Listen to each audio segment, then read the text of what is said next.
Start करते हैं wave motion. ठीक है, व्हाट इज वेव मोशन, है ना। पहले डेफिनेशन लिख लो इसकी, वेव मोशन। वेव मोशन होता क्या है, व्हाट इज वेव मोशन। देखो ध्यान से देखो, मैं आपको एक एग्जांपल बताता हूं वेव मोशन का। क्या कि यदि आप मान लेते हैं ये कोई लेक है ना, ऐसे लेक है, लेक मतलब पानी की लेक, पानी भरा हुआ है। यदि आप पानी भरा हुआ है, यहां पे एक कंकड़ डालते हैं ऐसे करके, ऐसे करके कंकड़ डालेंगे, तो आप थोड़ी देर बाद देखोगे कि ये जो यहाँ पे डिस्टरबेंस होता है, मान लेते हैं यहाँ पे एक नाव रखी हुई है, यहाँ पे क्या रखी हुई है, नाव रखी हुई है कागज की, ऐसे, है ना, नाव ऐसे कागज की रखी हुई है। जब आप यहां पे कंकड़ डालोगे तो ये देखोगे नाव को कि ये नाव ऊपर नीचे मोशन करने लगती है। आगे बात समझ में, कंकड़ आपने यहां पे डाला, लेकिन ये जो नाव है मोशन ऊपर नीचे कुछ दूरी पे करने लगेगी। क्यों, क्योंकि यहां से एक डिस्टरबेंस क्रिएट होता है, और जब ये डिस्टरबेंस यहां पर पहुंचता है तो उसके हिसाब से ये ऊपर नीचे मोशन करने लगते हैं। लेकिन बात ध्यान देने की बात यह है कि ये नाव ऊपर नीचे ऑसिलेशन करती है, लेकिन दाएं बाएं ऑसिलेशन नहीं करती। क्लियर है क्या, क्लियर है क्या बात, ऐसे ये है। इसी तरीके से यदि आप साउंड वेव को कंसीडर करोगे, साउंड को कंसीडर करोगे, तो साउंड भी जो होती है वो एक वेव टाइप की वेव होती है, वेव एनर्जी, है ना। बोलते देखो, जैसे हम बोलते हैं तो हमारे मुंह से ऐसा नहीं है कि कोई पार्टिकल निकलता है और दूसरे के कान में जाकर के गिर जाता है, ऐसा नहीं है। बल्कि जब यहां पे स्पीकर बजता है, मान लेते हैं स्पीकर बजता है, ये स्पीकर है, तो इसमें से एनर्जी निकलती है, और वो एनर्जी कंप्रेशन रेयरफैक्शन की फॉर्म में, यदि आप यहां पे हो, ये आपका कान है, तो यहां तक पहुंच जाती है, ऐसे करके चलती है। समझ में आई बात। तो ये जो एग्जांपल है ये सब वेव के एग्जांपल है ना। जैसे मान लिया आप रस्सी है, आप रस्सी ऐसे, रस्सी बंधी हुई है, और रस्सी में आपने यहाँ पे एक मास एम लटका रखा है, और आप यहाँ पे खड़े हो, आप रस्सी को पकड़ोगे और रस्सी में थोड़ा सा डिस्टरबेंस क्रिएट करोगे ऐसे, तो देखोगे कि थोड़ी देर बाद ये जो मास एम है ये भी ऊपर नीचे क्या करने लगेगा, ऑसिलेशन करने लगेगा, एम ऊपर नीचे जाएगा।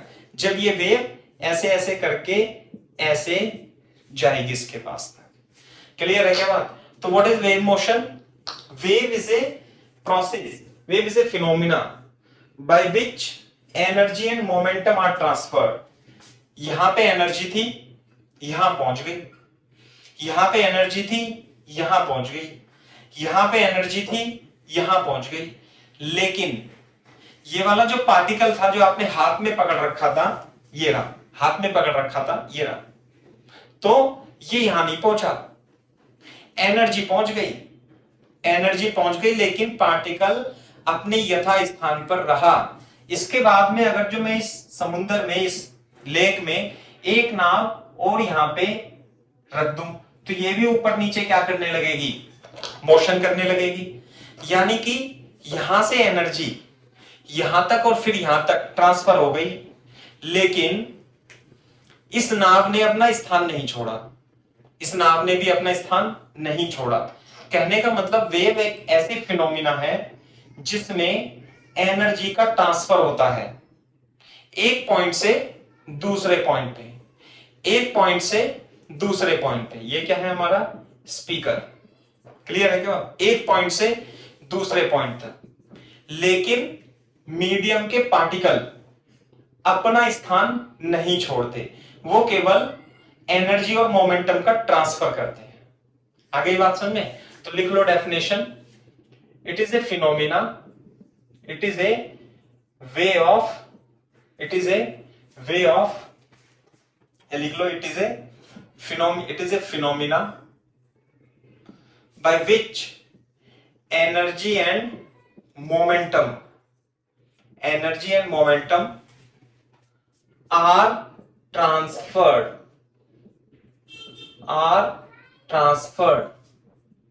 from one point to another point, one point to another point, from one point to another point, without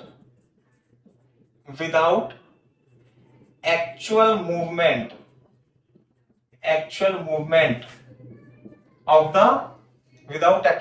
of the particle of medium। Clear है क्या बात? ये एग्जाम्पल बना लेना।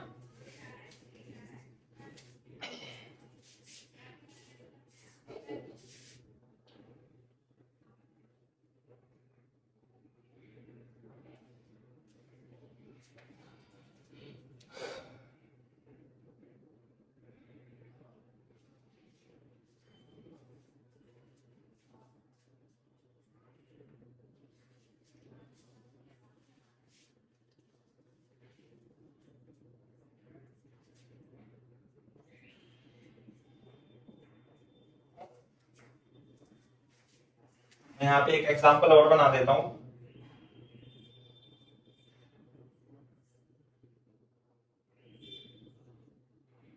अगर जो नाव है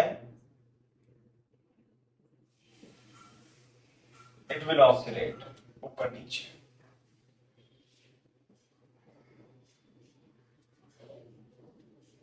स्पीकर, यह sound wave in string, wave pulse in string।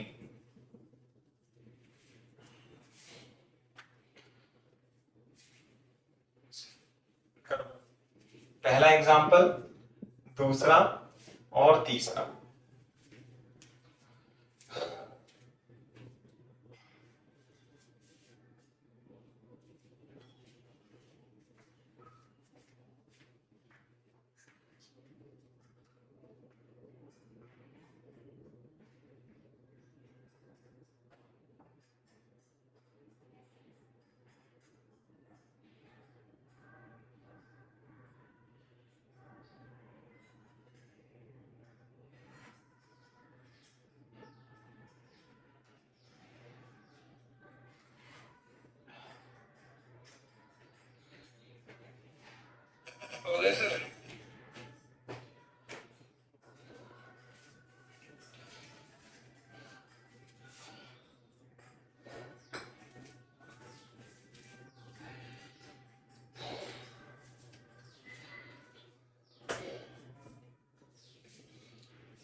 हो गया सर?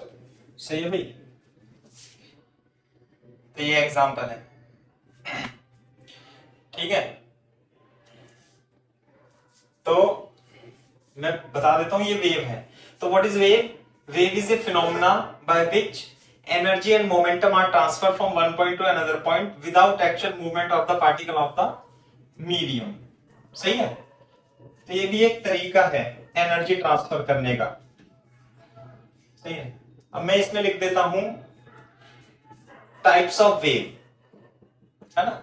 लिखो हेडिंग टाइप्स ऑफ वेव। पहला मैकेनिकल वेव। पहला क्या है? Mechanical wave. मैकेनिकल वेव यही हमें पढ़नी है। समझ में आई बात? मैकेनिकल वेव कौन सी होती है? which required medium, mechanical wave कहलाती है। दूसरा electromagnetic wave. Electromagnetic wave does not require medium. इन्हें मीडियम की आवश्यकता नहीं होती। जो तीसरी वेव होती है वो होती है मैटर वेव्स, है ना। These waves are associated. These waves are associated with fastly moving electron, proton, etc. Matter wave. 3 type की वेव हैं, मैकेनिकल वेव, इलेक्ट्रोमैग्नेटिक वेव और मैटर वेव। इलेक्ट्रोमैग्नेटिक वेव का एग्जांपल लिख लेना आप एक्सरे और रेडियो वेव। एक्सरे और radio waves.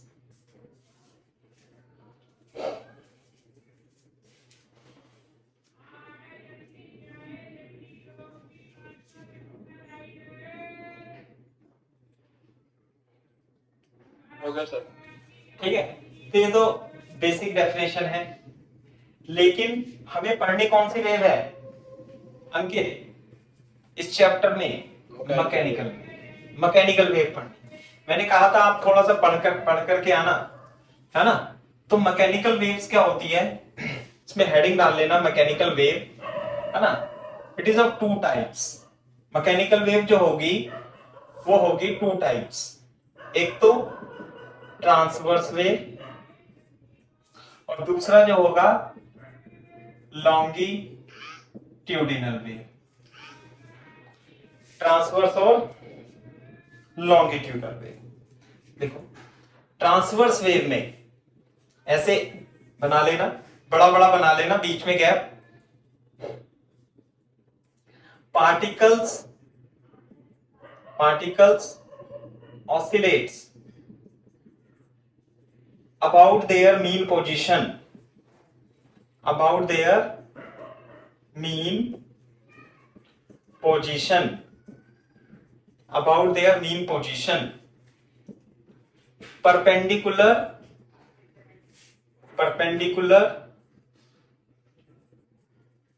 to the direction of propagation, direction of propagation। Transverse wave, इसमें जो पार्टिकल है मीडियम के किसमें गति करते हैं? Perpendicular to the motion of propagation of wave. For example wave in stretched string, wave in stretched string. कैसे? ये वेव, ये रस्सी है और इस रस्सी को जब आप ऊपर नीचे हाथ करके घुमाएंगे तो इसमें एक वेव प्रोड्यूस हो जाएगी ऐसे करके। तो यदि आप किसी भी पार्टिकल को देखोगे यहां पे, तो वो इधर उधर नहीं मूव करेगा, बल्कि अपनी मीन पोजीशन के इधर उधर ऑसिलेट, ऐसे ऑसिलेट करेगा। प्रोपोगेशन किधर होगा? इधर। पार्टिकल्स कैसे वाइब्रेट करेंगे? ऊपर नीचे। तो इस टाइप की वेव को क्या कहते हैं? Transverse wave. This is called transverse wave. साफ नहीं दिखाई दे रहा है यार। सर गेट बंद कर लो सर, तो ज्यादा क्लियर आता है, ना डिस्टर्बेंस आती। हाँ, यहाँ पे तो हवा आज ही लगाते रहते हैं। क्लियर नहीं है ना? वैसे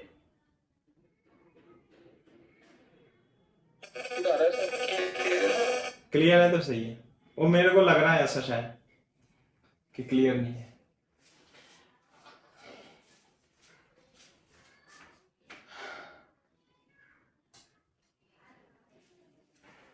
कभी कभी यहाँ सब्जी बेचने वाले आ जाते हैं, तोड़ी ले लो, भिंडी ले लो, तो वही आएंगे ही वो, तो अब क्या करें। नहीं यस सर। सर 1 तारीख से खुल जाएगा लॉकडाउन? अबे भैया लॉकडाउन तो खुल जाएगा, कोचिंग नहीं खुलने की हमारी दिक्कत हमें यही लग रही है। हाँ, कोचिंग नहीं खुलने की, क्योंकि कोचिंग खुल भी जाएगी ना, पता लोगों में कितनी दहशत है, हम में भी दहशत है। हम क्या खुद ही यहाँ पे किसी और को बुला ही नहीं रहे भैया, साले मर रहे हैं लोग बाग। तो इस वजह से देखो, इसलिए तो हमने क्या किया, ऑनलाइन पे ही आ गए हैं पूरी तरीके से। अब क्या पता लग रहा है ना, इसलिए हमने कोशिश भी की है कि सब बच्चों को ऑनलाइन अच्छे से पढ़ाने की कोशिश है। बाकी भैया ऑफलाइन हो गया तो फिर कोई दिक्कत ही नहीं है। लेकिन मुझे लगता नहीं कि लॉकडाउन खुलने के बाद भी कोचिंग में बच्चों को आने देंगे। और दूसरी बात, हम भी अलाउ नहीं करेंगे, पता बीमारी फैल गई है, मतलब लालच में पीएल शर्मा रोड पे कितने सारे टीचर जो हो गए थे, हमारे साथ के टीचर, कोटा के टीचर, अपने पास ना हर तीसरे दिन किसी न किसी की मृत्यु की खबर आती रहती है भाई साहब, ऐसा हाल चल रहा है, हर तीसरे दिन कोई ना कोई मरता ही रहता है। तो ये है, तो चलो पढ़ते रहो, कोई दिक्कत नहीं है। हाँ भाई, लॉन्गिट्यूडनल वेव में बताओ अंकित, क्या होती है लॉन्गिट्यूडनल वेव? सागर,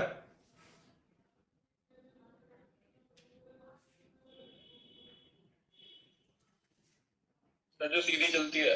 अरे ऐसे नहीं, तू भी ऐसे देखो, इधर लिखी ना मैंने, particle oscillate about their mean position perpendicular to the direction of propagation.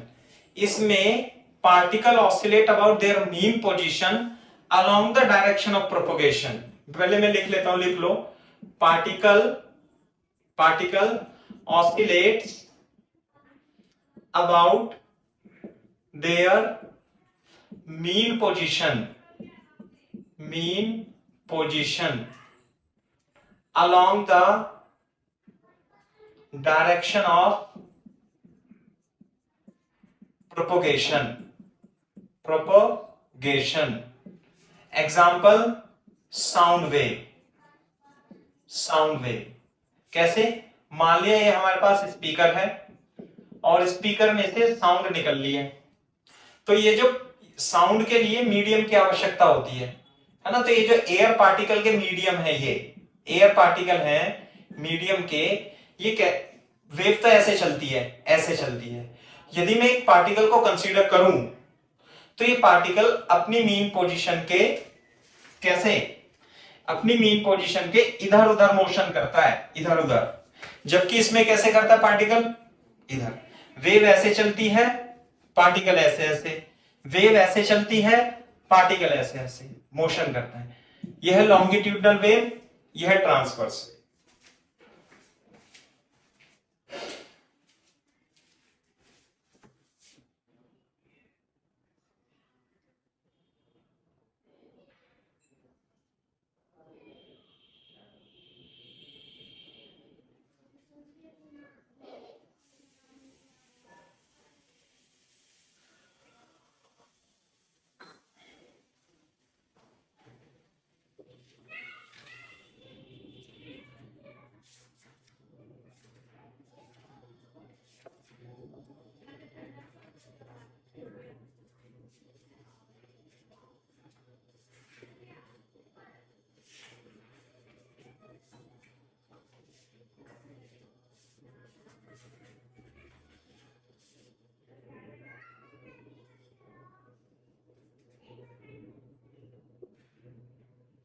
हो गया सर। ओके,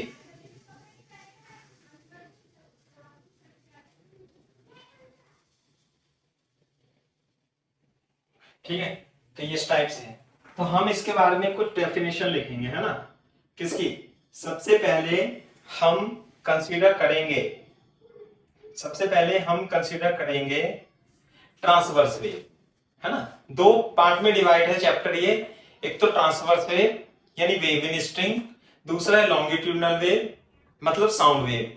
तो हमें वेव इन स्ट्रिंग पढ़नी है और उसके बाद हमें साउंड वेव पढ़ना है, ये हमारा टॉपिक है इस चैप्टर में, है ना। तो पहले हम लिखेंगे ट्रांसवर्स वेव।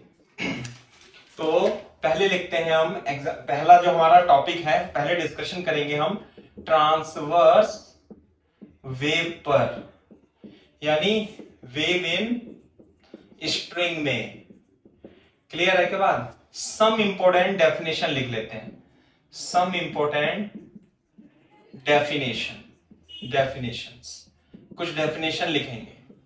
क्लियर है के बाद कैसे, बोर्ड पे देखो, जैसे ये स्ट्रिंग है, ऐसे ये स्ट्रिंग है, आपने इसे ऊपर नीचे घुमाया तो ये क्या करेगी, इस तरीके से ऑसिलेट करने लगेगी, है ना, इस तरीके से मूव करेगी, ये इस स्पीड से भागेगी। तो पहला है इसमें amplitude, amplitude A, what is amplitude, ये तो ओरिजिन हो गया मान लिया, सही, बस यहीं तक बनाते हैं।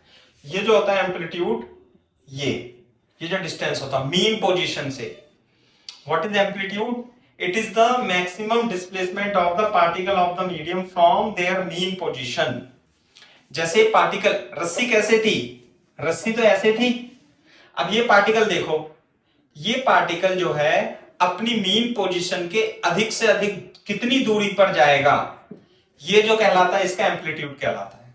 मैं डेफिनेशन लिख देता हूं, एम्पलीट्यूड को ए से रिप्रेजेंट करते हैं, and what is it, this is the maximum displacement, maximum displacement, this is the maximum displacement of the particle of the oscillating particle from its mean position, mean position, ये क्या कहलाता है, amplitude.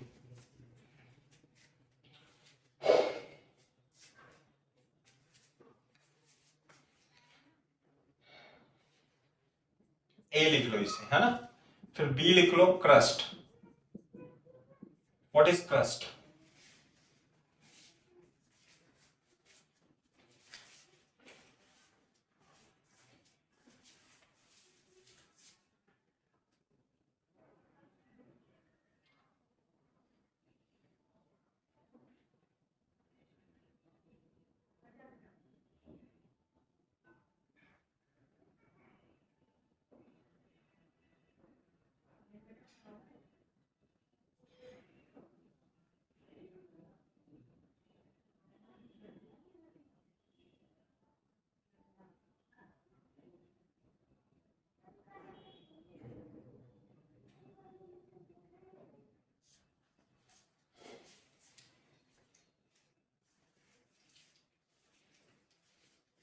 तो लिख लो तो बता देना भाई।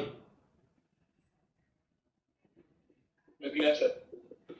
व्हाट इज क्रस्ट, ये पॉइंट जो कहलाता है मैक्सिमम पॉजिटिव डिस्प्लेसमेंट, ये क्या कहलाता है, क्रस्ट।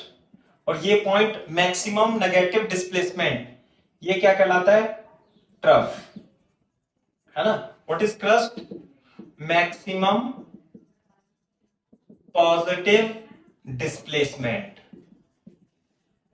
सही है, ये क्रस्ट कहलाता है। What is trough,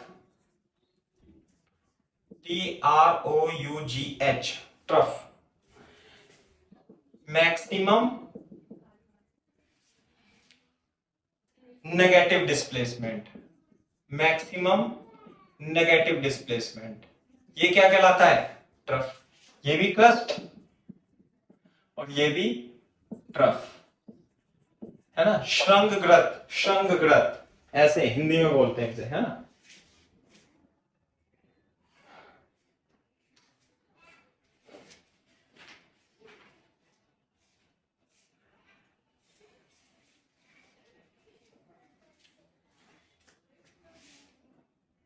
D, time period, T, time period क्या होता है,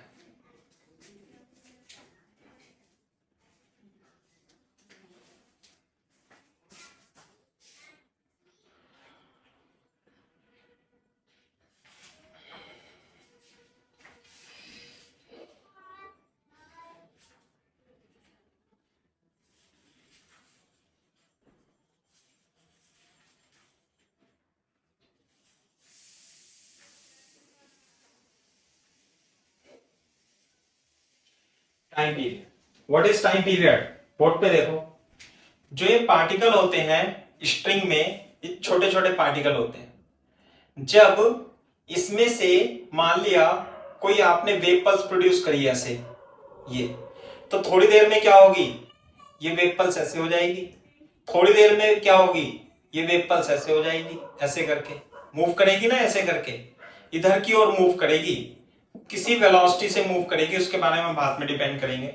तो बोर्ड पे देखो, ये जो पार्टिकल होते हैं जब ये वेव पल्स इसमें से गुजरती है, तो ये वाला जो पार्टिकल है ना, ये वाला पार्टिकल, ये एक बार ऊपर जाएगा, एक बार नीचे जाएगा, और फिर अपनी मीन पोजीशन पे आ जाएगा।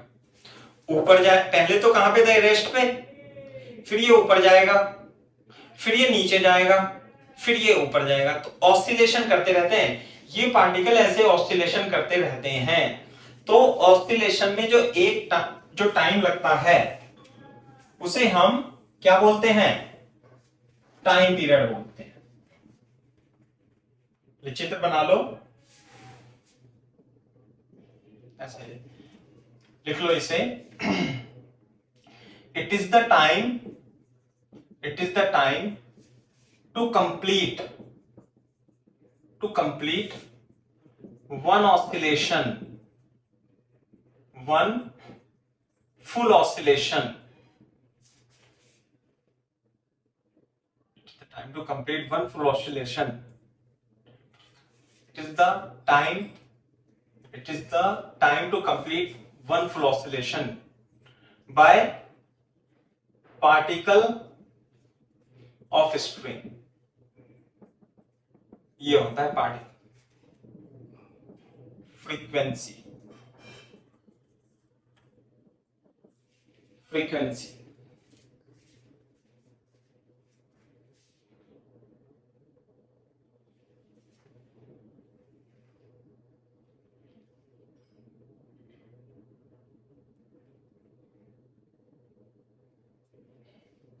अंकित, जुबैर, साजिद, वो साजिद कह रहा हूँ, सादिक क्या नाम है उसका, है ही नहीं वो यहाँ पे, है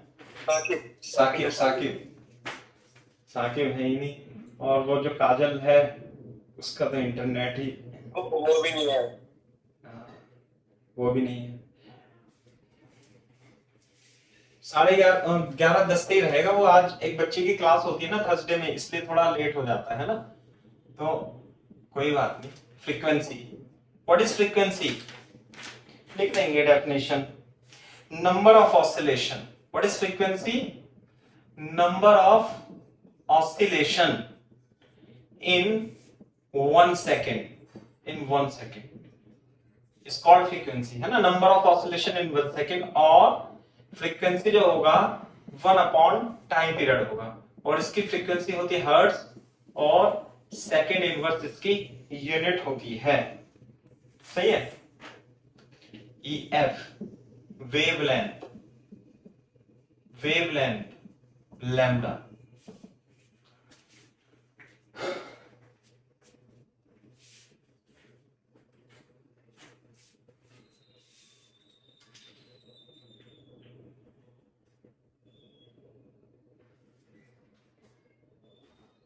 सर कल किस टाइम स्टार्ट होगी क्लास? 11:10 पे ही होगी बेटा।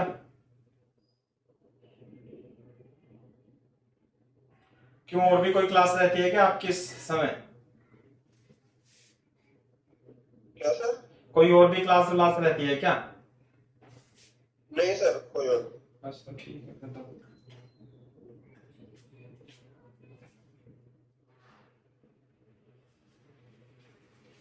वेवलेंथ की डेफिनेशन लिख लो। वेवलेंथ जो होता है, बोर्ड पे देखो, इसे ऐसे बनाएंगे, ये रहा, है ना। वेवलेंथ जो होता है ये क्रस्ट है और ये भी क्रस्ट है, ऐसे। ये ट्रफ है, अच्छा ये भी तो क्रस्ट होगा, ये रहा, ये भी क्रस्ट होगा, ये ट्रफ और ये भी ट्रफ होगा। तो जो दो कंजुगेटिव क्रस्ट या कंजुगेटिव ट्रफ के बीच की डिस्टेंस को हम क्या कहते हैं, वेवलेंथ कहते हैं। ये वेवलेंथ होगी, या इसे हम क्या कहेंगे, वेवलेंथ कहेंगे, है ना। लिख लो,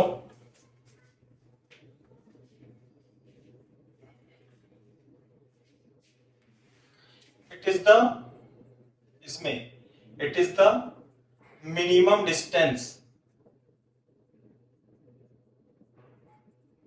minimum distance between two consecutive, it is the minimum distance between two, minimum तो आएगा ही नहीं, it is the distance between two consecutive crust और trough। दो consecutive crust के बीच के डिस्टेंस को क्या कहते हैं, वेवलेंथ कहते हैं, या ट्रफ के बीच में। या इसकी दूसरी डेफिनेशन और है ना, it is the minimum distance, minimum distance, it is the minimum distance between particles oscillating in same phase, in same phase. ऐसे ये जो दोनों पार्टिकल होंगे ये सेम फेज में होंगे।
जी, नई definition phase.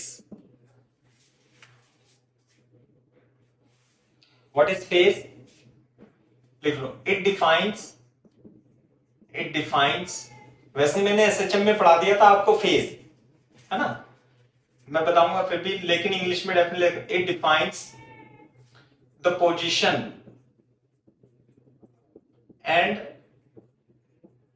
velocity of the particle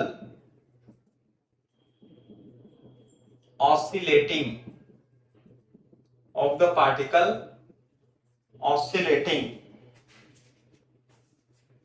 under the influence of wave, under the influence of wave।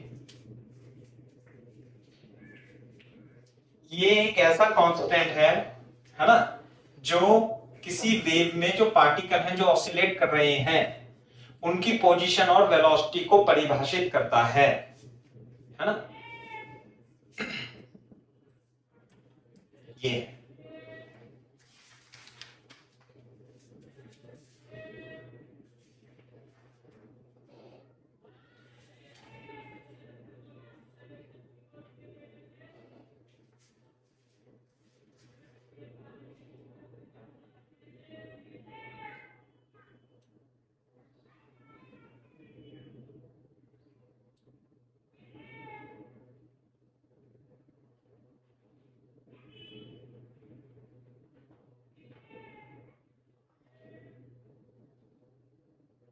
हो गया सर। है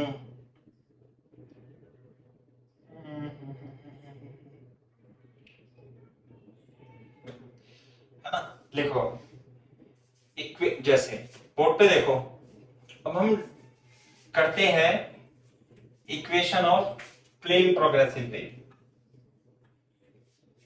लिखो equation of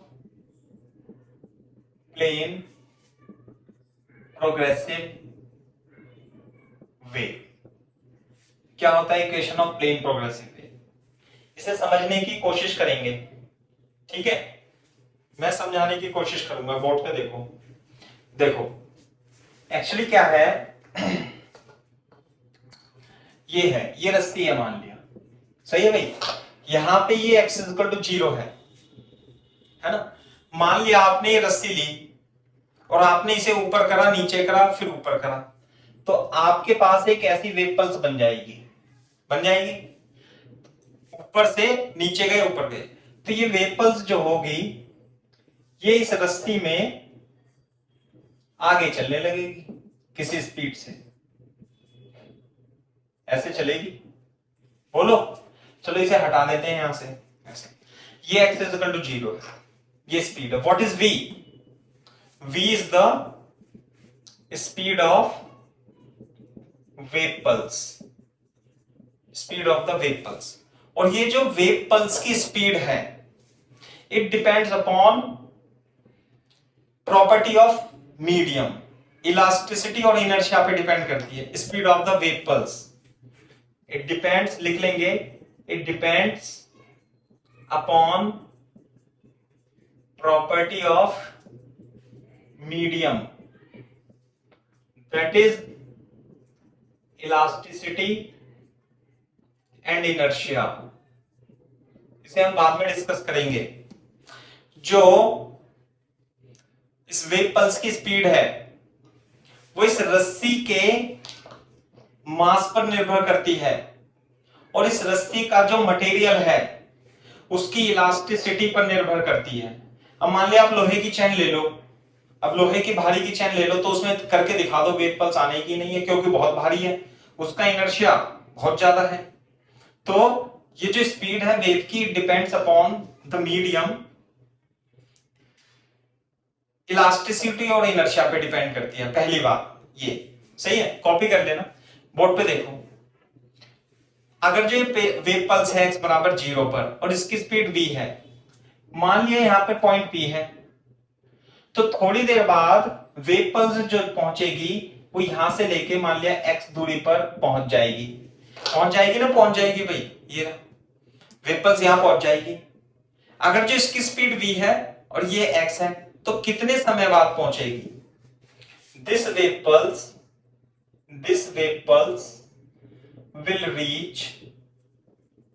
will reach at point P, which is at distance x from x is equal to 0। ये wave pulse यहां से यहां तक पहुंच जाएगी, और कितनी दूरी पर? x दूरी पर। तो टाइम, आफ्टर टाइम t, तो देखो x बराबर vt, तो t कितना लगेगा? x upon v। ये बात समझ में आती है? यानी ये पल्स इसके बाद यहां पर पहुंच जाएगी। कॉपी करो तेजी से।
हो गया कॉपी?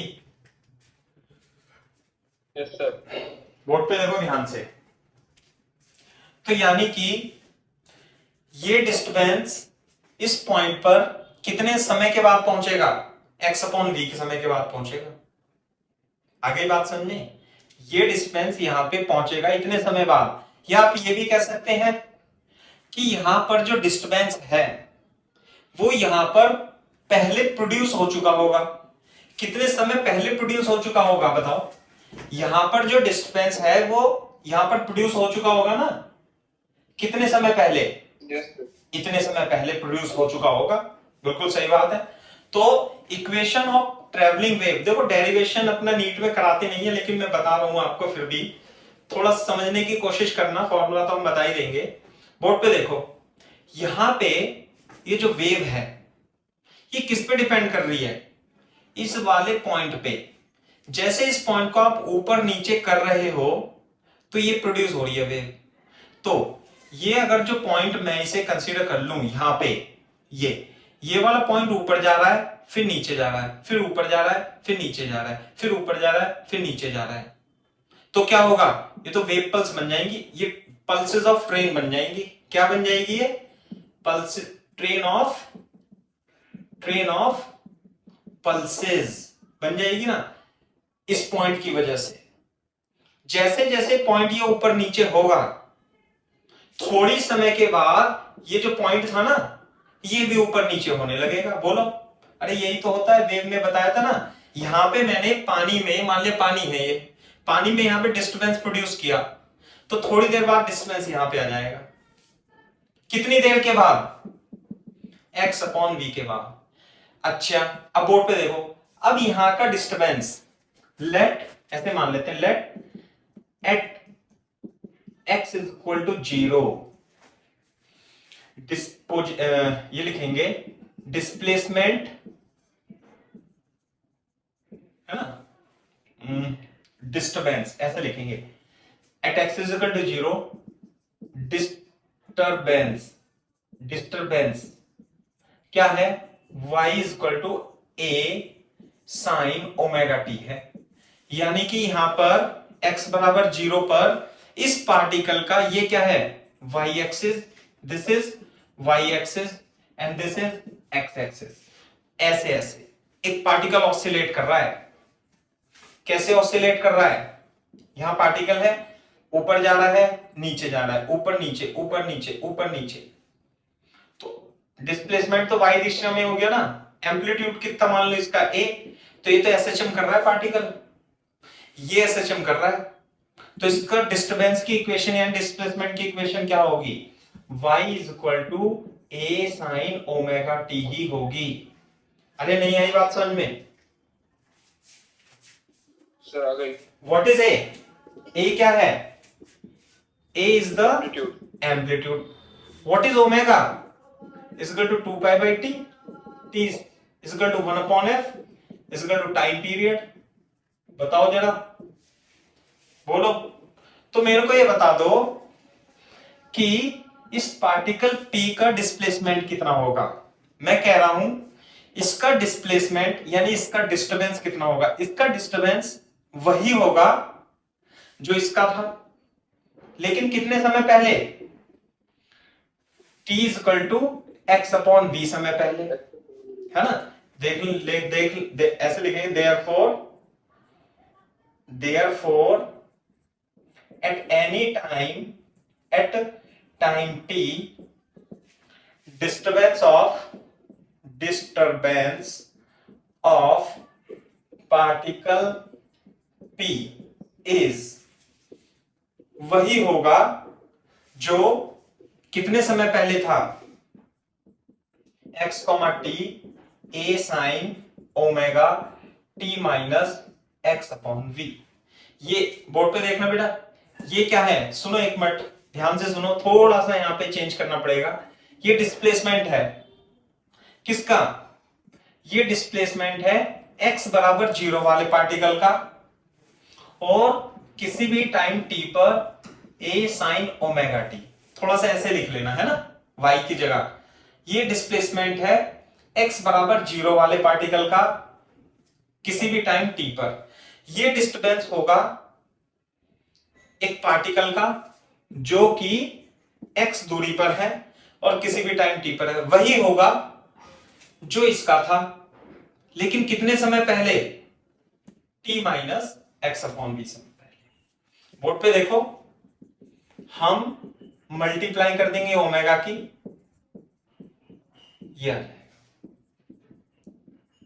कॉपी करो यहां तक।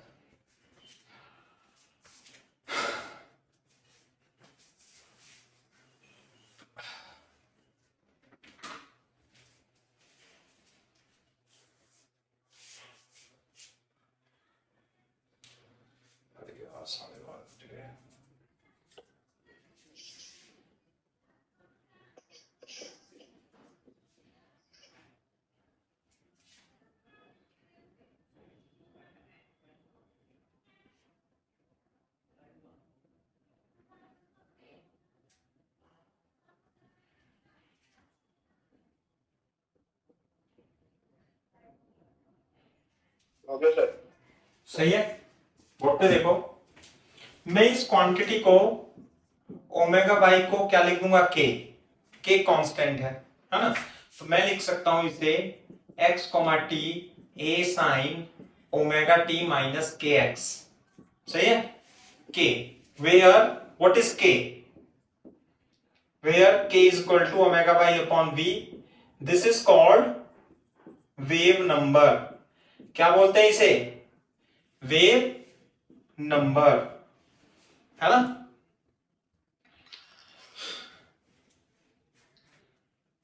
बोर्ड पे देखो, और k की वैल्यू होती है 2 पाई बाई लैम्डा।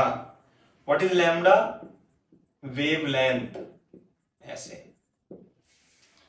यही है equation of plane progressive wave, a sine omega t minus k x.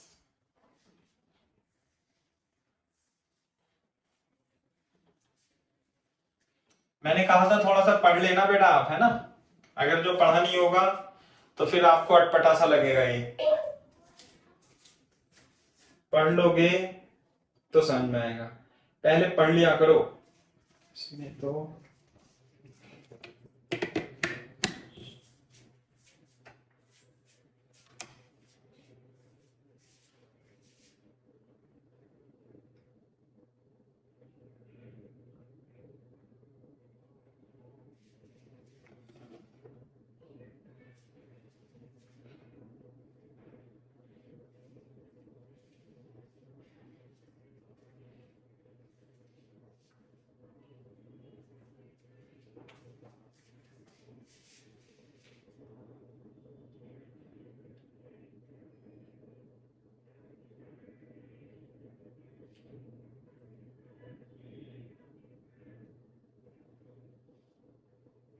Okay sir.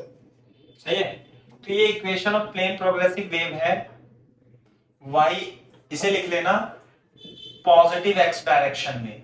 सही है, अगर जो ये वेव है इस तरीके से और ये x डायरेक्शन में चल रही है, तो इसकी इक्वेशन जो होगी x t a sine omega t minus k x होती है। ध्यान से सुनो, x टी, इसे क्या बोलेंगे, this is the displacement of particle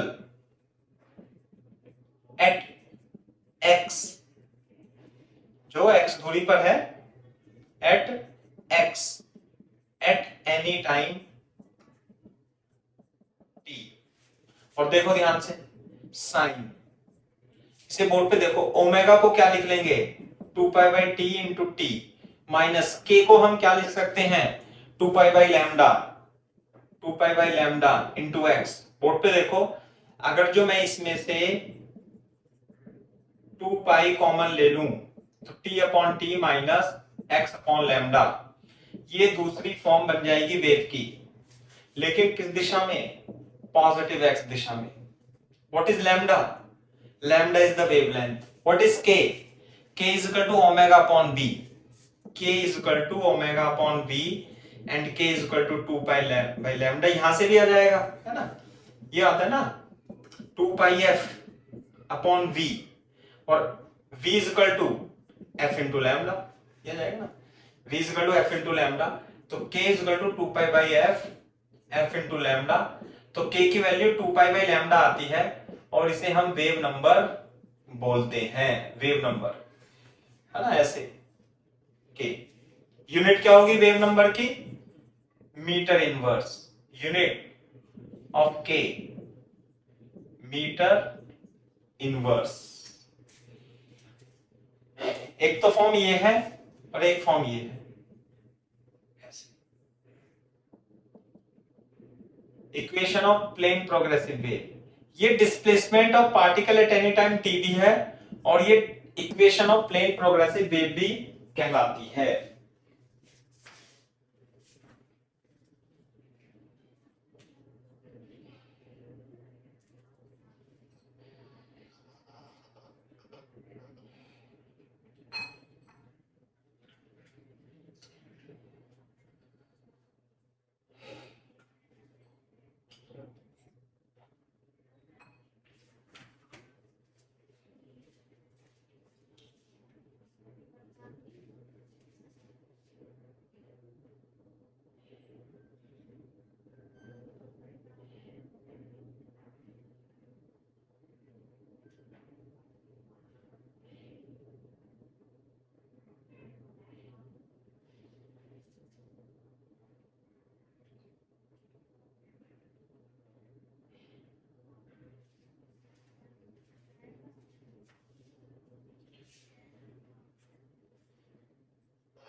हो गया सर। ओके, सही है बात भाई। बोर्ड पे देखो, ये तो हो गई पॉजिटिव एक्स डायरेक्शन में, ऐसे चल रही है, ऐसे तीर बना लेना ऐसे पॉजिटिव एक्स में। अगर जो मान लिया नेगेटिव एक्स में चलेगी तो बताना क्या होगा, बताना। इफ सर इसमें शायद साइन चेंज हो जाएगा। हाँ, बस माइनस की जगह प्लस आ जाएगा। यहां पे t माइनस एक्स आया था और जब इधर चलेगी तो t प्लस एक्स आ जाएगा, याद रखना है। In negative x direction, if ऐसे लिखेंगे, if wave is travelling in negative x direction, तो x, t is equal to a sine 2π/t upon lambda, t upon capital T plus x upon lambda. यह जाएगा, यह जाएगा negative x में, negative x में। और इसे ऐसे भी लिख सकते हैं, y is equal to x t is equal to a sine omega t plus के एक्स। ये भी जब इसमें प्लस आ जाता है बीच में तो ये नेगेटिव एक्स में प्रोपोगेट होती है, नेगेटिव एक्स में प्रोपोगेट होती है। सही है। ये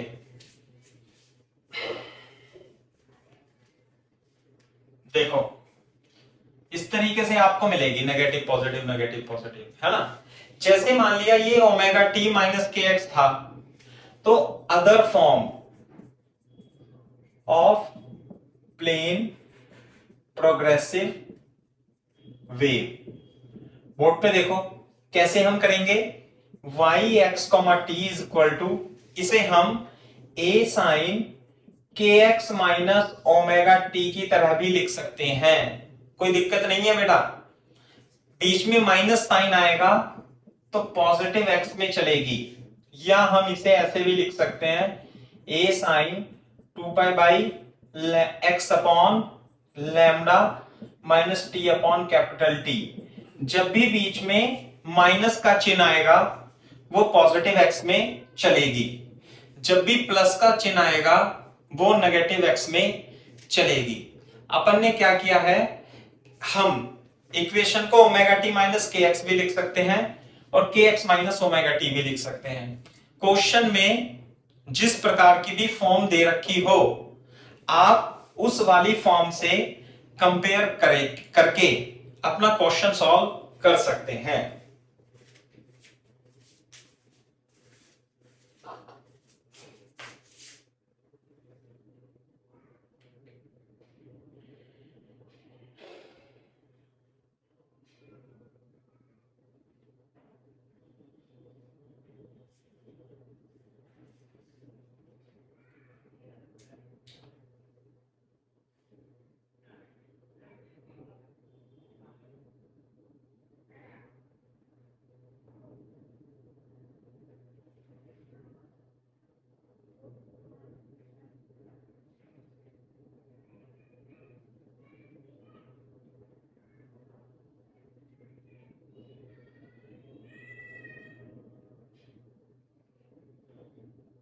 गया सर। एक मिनट,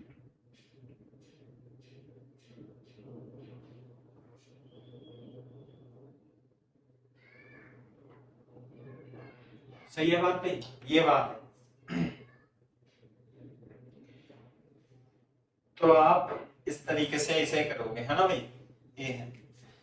तो ये हो गई प्लेन प्रोग्रेसिव वेव के बारे में इक्वेशन हो गई, सही है। इस तरीके से करेंगे। मैं इसमें सवाल देख लूं, सवाल कहाँ है भाई। फेजेस डिफरेंस भी पढ़ा दिया इसमें।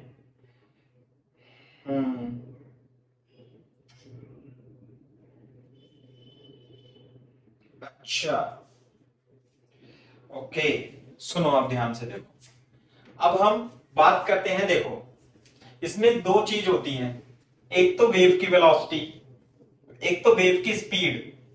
क्या होती है? वेव की स्पीड। बोर्ड पे देखो, ये मान लिया वेव है, ऐसे चल रही है v। ये क्या है, ध्यान से सुनना, तुम्हें पता भी नहीं होगा कि आज तक तुम करते आए हो या गलत करते आए हो या सही। ये जो वेव चलती है ना, वेव चलती है, ये कहलाती है स्पीड ऑफ वेव। क्या कहलाती है? Speed of wave. क्लियर है क्या बात? जो यहां पे आई थी ना, k is equal to omega upon v में, ये जो v है ये स्पीड ऑफ वेव होती है। स्पीड ऑफ वेव किस पर निर्भर करती है? बताओ सागर, वेव की स्पीड किस पे डिपेंड करती है? अरे बोल नहीं रहे, लिखाया था अभी अंकित। सर मीडियम पे। हाँ, मीडियम पे निर्भर करती है। और मीडियम की किस प्रॉपर्टी पे निर्भर करती है? इलास्टिसिटी और इनर्शिया। हाँ, डिपेंड्स अपॉन मीडियम। और मीडियम में भी क्या? इलास्टिक, दोबारा से लिख लेना, इलास्टिसिटी एंड इनर्शिया, है ना, ये आएगा, सब आएगा। क्लियर है क्या बात? ये तो हो गया देख। लेकिन अगर जो आप ये पार्टिकल देखोगे, ये तो कांस्टेंट होती है। ये क्या है? Constant, constant. क्लियर है क्या बात? कांस्टेंट होती है। स्पीड बताएंगे हम, स्पीड मान लिया कांस्टेंट है, ऐसे जैसे मान लिया पानी है, या तेल भरा हुआ है, या कोई दूसरा लिक्विड है, एक रस्सी एक स्पीड, दूसरी रस्सी दूसरी स्पीड। लेकिन यदि मैं किसी पार्टिकल P को कंसीडर करूं, तो ये क्या करता है? ऑस्सिलेशन करता है, ऊपर नीचे ऊपर नीचे, है ना, एक तो हो गया। But velocity of particle, velocity of particle VP से रिप्रेजेंट करेंगे। Velocity of particle is always, ये तो क्या होगी, depends upon and it is constant. सही है बात? But velocity of particle VP is always changing. कैसे होगी वेलोसिटी ऑफ पार्टिकल? ऊपर नीचे। बेटा पार्टिकल की मोशन किस प्रकार की होती है, बताना जरा, बोलो। Simple harmonic motion, oscillation. कैसी मोशन होती है बेटा पार्टिकल की, किसी पार्टिकल की? ऑस्सिलेशन करता है, since it is performing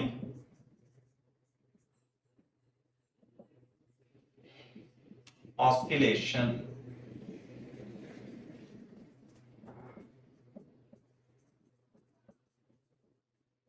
copy करो।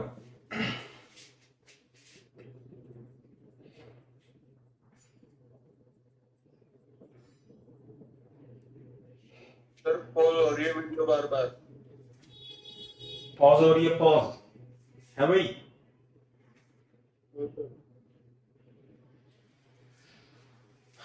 सागर, अंकित, जुबैर, साफ नहीं आ रही क्या बात? ये आ रही है सर। हाँ, वो गड़बड़ हो जाती है। चलो करो तेजी से।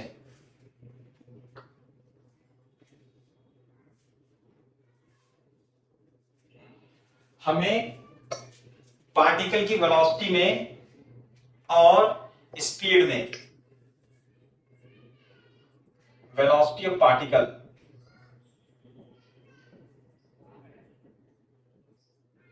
And v, speed of wave में रिलेशन लाना है। बोर्ड पे देखो, कॉपी करो तो बता देना भाई।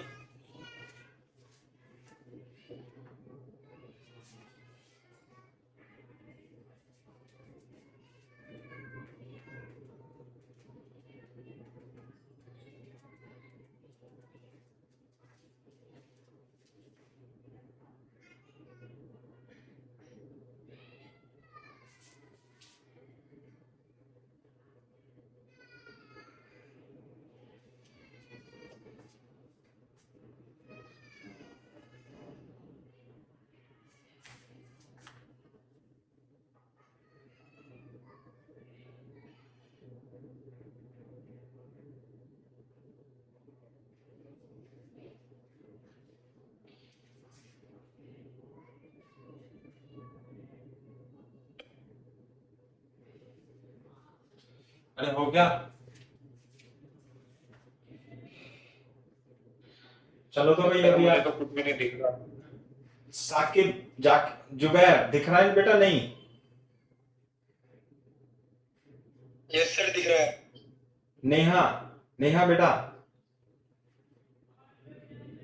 Yes sir. चलो एक काम करते हैं, अब कल करते हैं, है ना? टाइम भी हो गया है अपना, 12:30 बज गए, पौने। Okay sir. ठीक है, चलो बाकी कल डिस्कस करेंगे, है ना बेटा?